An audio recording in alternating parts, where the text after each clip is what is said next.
Welcome to ASP MVC।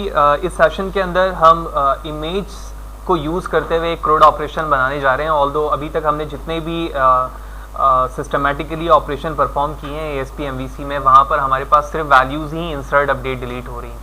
तो ये एक प्रॉब्लम है जो कि हम मल्टीपल रिसोर्सेज में इसका इस्तेमाल कर सकते हैं। जब आप रजिस्ट्रेशन करा रहे हैं कैंडिडेट की या एम्प्लॉय की या यूज़र की, तो आप उससे एक इमेज लें, उसकी इमेज को शो करवाएं। तो ये सारी चीज़ें उसी वक्त पॉसिबल है जब हमें एक बेसिक CRUD ऑपरेशन का पता चले कि एक्चुअली इमेज को यूज़ करते हुए with string data and image किस तरह से वैल्यू इंसर्ट की जा सकती है, अपडेट डिलीट, ये तमाम ऑपरेशन किस तरह से परफॉर्म किए जा सकते हैं। देन आप उसको अपने मेन पर्पज़ के लिए कहीं पर भी इस्तेमाल कर सकते हैं। तो ये एक ब्लैंक MVC टेम्पलेट प्रोजेक्ट है, लेकिन सबसे पहले हम क्या करेंगे कि एक टेबल क्रिएट करेंगे जिसमें बताएंगे कि हमारे क्या क्या एट्रीब्यूट आने वाले हैं। तो मैं एक काम करता हूँ, एक डेटाबेस चूज़ कर लेते हैं हम। तो एज़ यूजुअल हमारे पास ER नाम के मैं डेटाबेस को यूज़ कर रहा हूँ और एक टेबल क्रिएट कर लेता हूँ और इसका नाम रखता हूँ टेबल IMG। तो इस पे एट्रीब्यूट मैंने बताया ID, इंटीजर, प्राइमरी की and identity and name, city and the last attribute will be IMG। ठीक है, IMG में मैं डेटा टाइप nvar4 दे रहा हूँ और इसका साइज़ मैं 500 रख रहा हूँ। क्यों, अभी हम इस पर बात करते हैं। तो मैंने इसे कॉपी किया, कॉपी करने के बाद हम इसे यहाँ पर भी पेस्ट करते हैं और यहाँ पर भी, और अब मैं इसकी साइज़ को क्या कर देता हूँ, 50 कर देता हूँ। अच्छा, यहाँ पर एक बात ये समझनी है कि एक्चुअली आप अपने डेटाबेस के अंदर इमेज के पाथ को सेव करवाएंगे। पाथ से मुराद ये है कि वो किस फोल्डर पे जाकर वो इमेज सेव हो रही है, और वो फोल्डर कहाँ पर होगा, आपके प्रोजेक्ट में होगा। तो यही वजह है कि जब उसके लिंक या पाथ आकर सेव होगा तो मुमकिन है कि वो इमेज के नाम के साथ काफ़ी बड़ा हो। तो यही वजह है कि स्ट्रिंग की लेंथ भी मैंने क्या रख ली है, बड़ी रख दी है। बाकी एज यूजुअल नेम हमारे पास 50 कैरेक्टर्स में आ सकते हैं और सिटी भी आ सकते हैं। तो यही वजह है कि हमने वहाँ पर 50 रेंज रखी है। लिहाजा टेबल को एग्जीक्यूट करता हूँ और एग्जीक्यूट करने के बाद हम टेबल के एट्रीब्यूट को देखते हैं। तो select static from table image and it's ready. Okay, तो प्रोजेक्ट पे चलते हैं और एग्जिस्टिंग डेटाबेस अप्रोच को यूज़ कर रहा हूँ। आप कोई भी अप्रोच चाहें तो यूज़ कर सकते हैं। इसकी वजह सिर्फ ये है कि ये थोड़ा ईजीएस्ट वे और जल्दी हो जाता है। आप कोई भी अप्रोच यूज़ कर सकते हैं। मॉडल पे चलता हूँ, राइट क्लिक किया, add new item, data, EDO.data entity, next, और यहाँ से हम कनेक्शन बनाएंगे। तो मैं SQL पे चलता हूँ और यहाँ से हम सर्वर नेम कॉपी करते हैं, paste, user name and password, and the data name is ER, database name ER test, password wrong. Okay, next, और यस पर हम यहाँ पर चेक लगाएंगे, नेक्स्ट करेंगे और अपने डेटाबेस से सिर्फ उसी टेबल को हम चूज़ करेंगे जिस पे हम काम करना चाह रहे हैं। तो TBL_IMG के नाम से बनाया, तो मैंने उस पर चेक लगाया सिर्फ और फिनिश कर दिया। ओके, जैसे ही हमारे पास एंटिटी शो हुई, उसके बाद मैंने अपने प्रोजेक्ट को बिल्ड कर लिया। बिल्ड करने के बाद अब मैं एक कंट्रोलर ऐड करवाता हूँ और इस दफ़ा हम CRUD ऑपरेशन परफॉर्म करने के लिए सब कोड खुद लिखेंगे, क्योंकि हम जानते हैं कि इमेज के लिए जब आप एंटिटी फ्रेमवर्क यूज़ करेंगे तो वो एज अ टेक्स्ट ही कंसीडर करेगा, जिसके लिए हमें मल्टीपल टाइम चेंजेस की ज़रूरत होगी। तो बेहतर अप्रोच यही है कि तमाम चीज़ें आप स्क्रैच से करें। तो MVC पर मैंने एम्प्टी कंट्रोलर लिया और मैंने इसका नाम रख दिया CRUD IMG। आप कोई भी मीनिंगफुल नाम रख सकते हैं अपने कंट्रोलर का। और सबसे पहले तो हम क्या करेंगे, इंडेक्स पर काम करेंगे एज यूजुअल। जो डिफ़ॉल्ट तौर पे हमारे पास एक एक्शन मेथड बनकर आता है, जैसे कि आप यहाँ पर देख रहे हैं कि इंडेक्स है। तो इस इंडेक्स के व्यू से हम क्या करेंगे, लिस्ट प्रिंट करवाएंगे, यानी जो भी इंसर्टेड रिकॉर्ड हैं वो इसके ज़रिए से आ जाएगा। तो इसके लिए हमें डायरेक्टली क्या करना होगा, सबसे पहले जो हमारे एंटिटीज़ का नाम है, जो कि ER के नाम से एंटिटीज़ बना हुआ, वो कहाँ पर आपको दिखने को मिल जाएगा। आप वेब कॉन्फिग में आएंगे, उसी नाम से कनेक्शन स्ट्रिंग भी बनी है, तो इसके नाम से आप ऑब्जेक्ट बनाओगे। तो मैं अपने कंट्रोलर पर आता हूँ, इसके नाम से मैंने ऑब्जेक्ट क्रिएट किया, कंट्रोल डॉट प्रेस करके नेम स्पेस ऐड करवा लूँगा, दैट्स इट। तो अब क्या करना है, DB के अंदर वो टेबल हमारी मौजूद है जिस टेबल के अंदर तमाम रिकॉर्ड इन फ्यूचर इंसर्ट होने वाले हैं या एंटर होने वाले हैं। तो रिटर्न के व्यू पर जाकर हम कहते हैं कि DB.TableImage.toList तो इसका मतलब ये हुआ कि इसमें जो भी रिकॉर्ड मौजूद हैं वो लिस्ट में कन्वर्ट होकर क्या हो जाएं, व्यू पे रिटर्न हो जाएं। तो अभी हम व्यू बनाएंगे तो वो चीज़ें वहाँ पर शो होने लग जाएंगी। लेकिन अब जो यहाँ पर थोड़ा सा क्रिटिकल वे पर काम है वो क्रिएट के लिए। तो क्रिएट के लिए सबसे पहले HTTP get and HTTP post बनाएंगे। तो मैं इसी एक्शन मैथड को कॉपी करता हूँ, पेस्ट करता हूँ और इसका नाम रखता हूँ क्रिएट और सेट आते हैं। दोबारा क्रिएट को कॉपी करूंगा, पेस्ट करूंगा और अब ये जो क्रिएट बन रहा है वो किसके लिए बन रहा है, HTTP पोस्ट के लिए। ठीक है, एज यूजुअल हम जानते हैं कि जब हम ऊपर कुछ भी नहीं लिखते हैं तो वो डिफॉल्ट तौर पर क्या होता है, HTTP गेट होता है, और जब हम लिख रहे हैं तो जाहिर सी बात है फोर्सली बता रहे हैं कि HTTP पोस्ट है। अब क्रिएट के अंदर सबसे पहली चीज जो हमें बतानी है वो ये बतानी है कि एक्चुअली जो फाइल आप अपलोड करवाना चाह रहे हो, विच मीन जो इमेज अपलोड करवाने वाले हो आप, वो उसकी स्पेसिफिकेशन क्या है, यानी उसकी क्या कंडीशन है, कौन कौन से एक्सटेंशन की चीज़ें अपलोड हो सकती हैं, उसका साइज़ क्या होना चाहिए, वो तमाम चीज़ें तुम यहाँ पर बताओगे। तो इसके लिए हम क्रिएट पे पैरामीटर पर आते हैं और यहाँ लिखते हैं HTTP पोस्ट। आप देख रहे हैं HTTP पोस्ट यहाँ पर फाइल बेस मौजूद है और इसको हम एलियास के ज़रिए से नाम देते हैं फाइल, और इसी तरह से जो टेबल है हमारी उसको हम EMP का नाम दे देते हैं। ठीक है, तो जो HTTP पोस्ट फाइल हमने बनाई है ये फाइल की तमाम इंफॉर्मेशन को सेव करने के लिए है, जबकि जो EMP है वो हमारे एलियास है टेबल की, और जब उसमें फर्दर वैल्यू स्टोर करेंगे तो हम EMP को कॉल करेंगे। तो सबसे पहले हम क्या करते हैं, सबसे पहले हम एक वेरिएबल बनाते हैं स्ट्रिंग फाइल नेम, और इसके अंदर हम पाथ सेव करेंगे। ठीक है, अब पाथ से मुराद ये है कि इमेज कहाँ से आएगी, ठीक है, किस फोल्डर पे जाकर सेव होगी, वो तमाम चीज़ें मुझे बतानी है। लिहाजा मैं कुछ भी कोड करने से पहले एक काम करता हूँ कि अपने प्रोजेक्ट में एक फोल्डर ऐड करवा लेता हूँ। तो इसके लिए मैं अपने प्रोजेक्ट पे गया, न्यू फोल्डर पर, और इसका नाम रख लिया मैंने इमेजेस। ठीक है, इमेजेस के नाम से एक फोल्डर बना लिया। अब मैं यहाँ पर आता हूँ और मैंने कहा पाथ डॉट। ठीक है, तो आप देख रहे हैं कि ये चीज़ यहाँ पर इस तरह से नहीं लिखी आ रही है, तो हम एक काम करेंगे कि कंट्रोल डॉट प्रेस करेंगे। यूजिंग system.io के अंदर ये मौजूद है, ये क्लास है। अब देख रहे हैं इसका कलर चेंज हो गया। उसके बाद हम लिखेंगे गेट फाइल नेम, तो get file name file dot file name, file dot file. तो वेरिएबल फाइल नेम के अंदर वो फाइल नेम स्टोर हो जाएगी जो यूज़र इंसर्ट करेगा। ठीक है, यानी अपलोड करने लगेगा। उसके बाद हम एक और वेरिएबल बनाते हैं जिसमें हम डेट टाइम को यूज़ करते हैं। ठीक है, तो इसके लिए मैंने लिखा स्ट्रिंग अंडरस्कोर फाइल नेम और date time dot now dot to string. ठीक है, और इसके पैरामीटर पे आप देख रहे हो कि 4 इंटेलिजेंस हैं। अब मैं इसमें ईयर मंथ दे देता हूँ, तो ईयर मंथ सेकेंड एंड ये इसका फॉर्मेट है। डमी तौर पे मैंने फॉर्मेट लिखा और इसमें फाइल नेम को कॉन्कैटिनेट करवा दिया, फाइल नेम। तो फाइल नेम के अंदर फाइल का नाम है, और जबकि जो दूसरा वेरिएबल बनाया है मैंने फाइल नेम के नाम से अंडरस्कोर के साथ, उसमें हमारे क्या मौजूद है, डेट मौजूद है। देन इसके बाद हम एक्सटेंशन बनाएंगे और एक्सटेंशन के बाद बताएंगे कि अब ये फाइल कहाँ पर जाकर स्टोर होगी। तो मैंने स्ट्रिंग एक्सटेंशन के नाम से बनाया और उसमें कहा मैंने पाथ पे जाओ, इससे गेट करो एक्सटेंशन। तो गेट एक्सटेंशन, किसकी एक्सटेंशन को गेट करो, फाइल डॉट फाइल नेम। तो जो भी फाइल यूज़र ने लिया उसके नेम से एक्सटेंशन गेट कर लो। एक्सटेंशन गेट करने के बाद हम डायरेक्टली जाएंगे अपने पाथ पर। तो स्ट्रिंग एक पाथ वेरिएबल सेट किया मैंने और कहा पाथ में जाओ combine server dot map path, और यहाँ पर मैं वही पाथ बताऊंगा जिसके लिए अभी मैंने फोल्डर बनाया। तो फोल्डर का नाम है इमेजेस।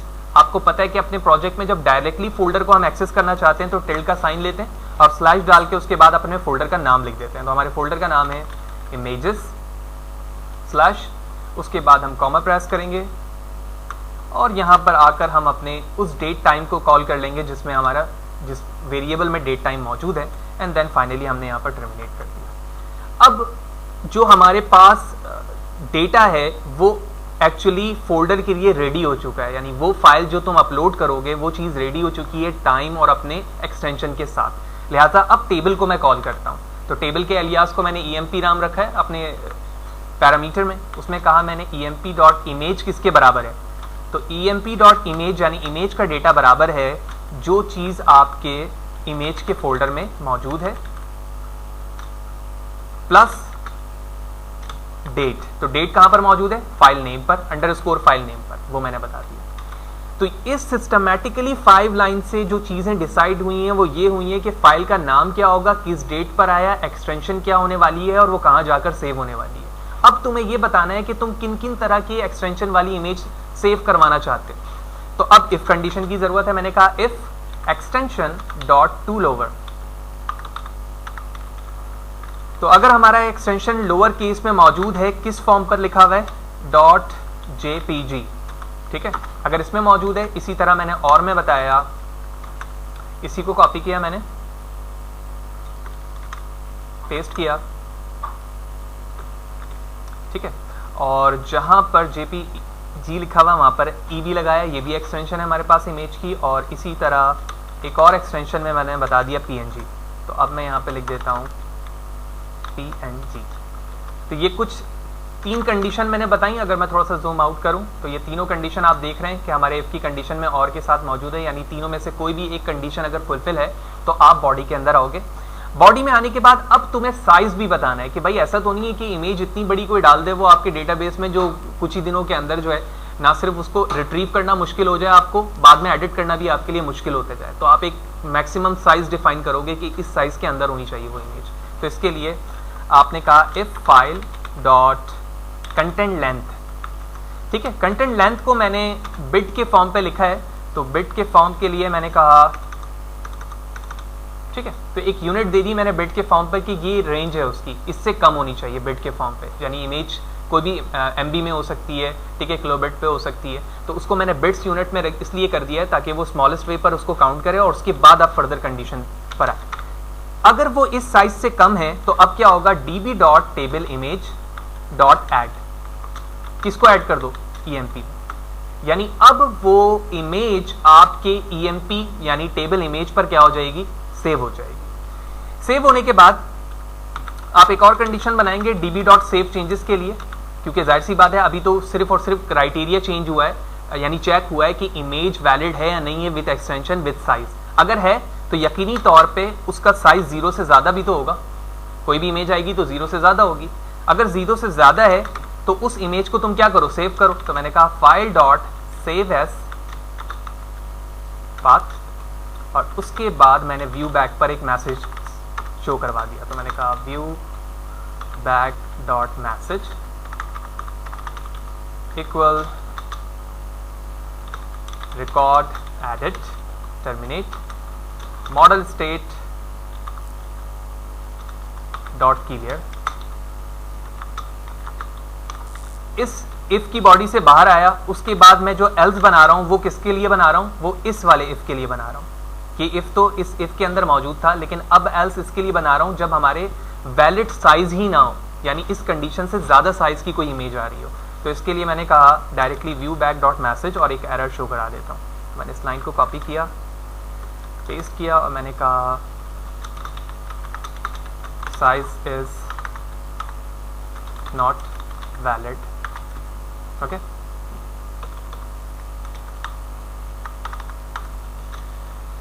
ओके, यहां तक हमारा काम हो गया और सेव चेंजेस एक फंक्शन है, लिहाजा मैंने यहाँ पर कर्ली ब्रैकेट नहीं बनाई, दैट्स इट।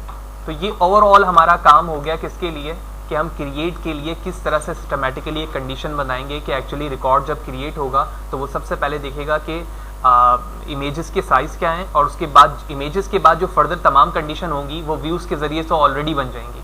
तो ऑलरेडी जब तमाम चीज़ें बनी तो तमाम रिकॉर्ड यहीं पर क्या हो गए, सेव हो गए, और सेव होने के बाद यहाँ पर हमने उसको सेव चेंजेस करके बता दिया कि रिकॉर्ड हमारे ऐड हो चुके हैं। अगर वो साइज़ सही नहीं होगा तो वो डायरेक्टली एल्स में चला जाएगा। 2 कंडीशन हमने यहाँ पर बना ली।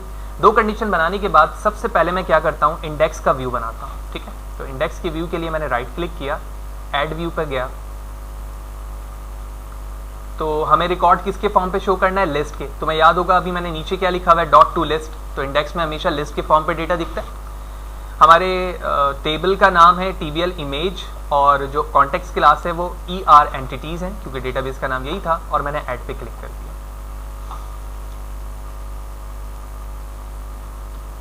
देख रहे हैं कि हमारा व्यू बन गया। लेकिन यहां पर एक प्रॉब्लम यह है कि इंडेक्स के व्यू पर आप देख रहे हो कि जिस तरह से डेटा आपके फर्दर स्ट्रिंग वाले शो हो रहे हैं उसी तरह इमेज वाले भी शो हो रहे हैं। हालांकि ऐसा नहीं हो सकता, इमेज के लिए आपको इमेज का टैग चाहिए जहां पर वो इमेज शो हो जो इमेज तुम इंसर्ट करवा रहे हो। लिहाजा इस फॉर ईच के अंदर जहां पर आपके पास pd में display for model item dot image लिखा हुआ है, इसे हम किस में चेंज करेंगे? इसको हम चेंज करेंगे सबसे पहले img टैग में। तो मैंने एक img का टैग बनाया और इस पे कहूँगा मैं सोर्स। तो सोर्स हमारा क्या होना चाहिए? सोर्स में मैंने बताया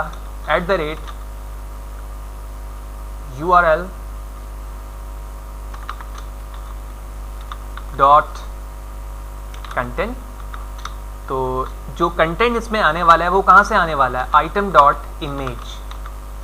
टर्मिनेट करेंगे इसे और उसके बाद तुम चाहो तो अल्टरनेटिव जो HTML के टैग्स में होते हैं, अगर इमेज शो नहीं हो रहा है तो वो क्या करना है हमें, वो आप दे सकते हो या क्लास यूज़ कर सकते हो। तो मैंने कह दिया नॉट फाउंड। इसी तरह मैंने इसकी विड्थ और हाइट बता दी, विड्थ बता दी फॉर एग्जांपल 80 एंड हाइट भी मैं इसकी 80 कर देता हूँ।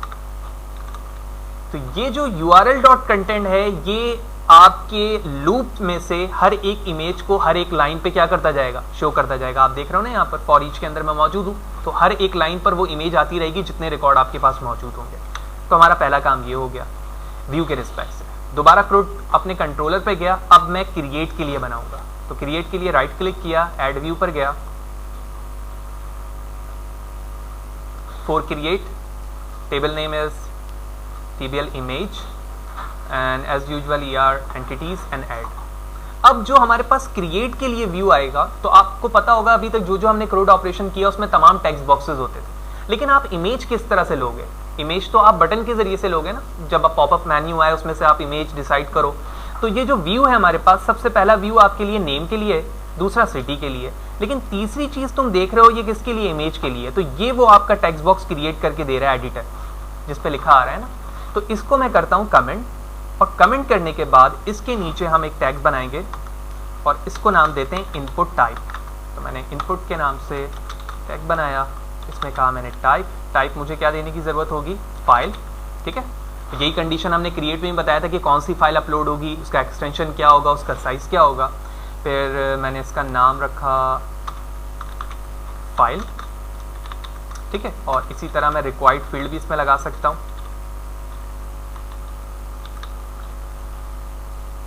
And ID equal to also file. That's it. तो ये हमारा काम हो गया व्यू के रिस्पेक्ट से भी। लिहाजा मैं प्रोग्राम रन करता हूँ, उसके बाद देखता हूँ कि हमारे पास प्रोग्राम किस तरह से, क्या वो वैल्यू को एक्सेप्ट कर रहा है या नहीं। दूसरी बात ये प्रोग्राम को रन करने से पहले कि जब आप फॉर्म पर इमेज ऐड करवा रहे होते हो ना, तो बिगिन फॉर्म आपका सिर्फ स्क्रैच से इस तरह से नहीं होता। आप वहाँ पे कंडीशन ये भी बताते हो कि एक्चुअली आपका इवेंट गेट होने वाला है या पोस्ट होने वाला है। तो जाहिर सी बात है जब मैं बटन सबमिट करूंगा तो इवेंट हमारा क्या होगा? पोस्ट का होगा। लिहाजा यहाँ चेंजेस करने की क्या ज़रूरत होगी?